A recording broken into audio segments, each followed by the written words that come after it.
वाली बारिश नहीं है। यहाँ पर 15 दिन गुजर चुके हैं बारिश होते हुए। उसके बाद म्युनिसिपल कमेटी साहब और म्युनिसिपल कमेटी का अमला बस इस कोशिशों में है कि किस जगह पर जाकर फोटो अच्छे लेने होंगे। वहाँ पर गुलशन कमाल में जाते हैं, अच्छे पिक्चर्स बनाकर अपलोड कर लेते हैं कि जनाब बड़ा ज़बरदस्त काम हो रहा है। पेपर कॉलोनी में जाते हैं, वहाँ पर उनके खुद के हमले से फोटिश करवा रहे हैं कि यहाँ पर ज़बरदस्त काम हो रहा है।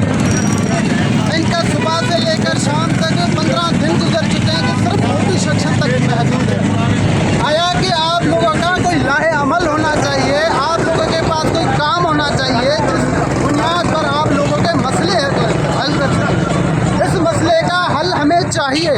अगर इसका हल नहीं निकलता तो इंशाअल्लाह 3 दिन के बाद हमारा लाहे अमल वो सख्त होगा, रद्द अमल हमारा सख्त होगा। और हम म्युनिसिपल कमेटी साहब आपकी ऑफिस हमसे दूर नहीं है।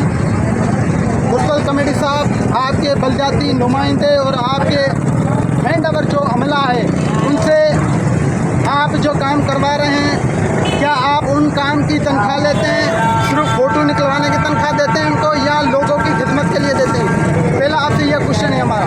दूसरा क्वेश्चन हमारा हमसे यह है कि आवाम से जाकर माफ़ी मांगे। जो आप ये कहते हैं कि पेट्रोल 10,000 का देते हैं, 10 लीटर देते हैं, आप जाकर अपना मुंह बंद करें। मेरा मुंह बंद क्यों करेंगे? आप जाकर गुलशन कमाल के अवाम के पास जाकर माफ़ी मांगे, उनका पानी निकालें, तब जाकर आपको माफ़ी मिलेगी।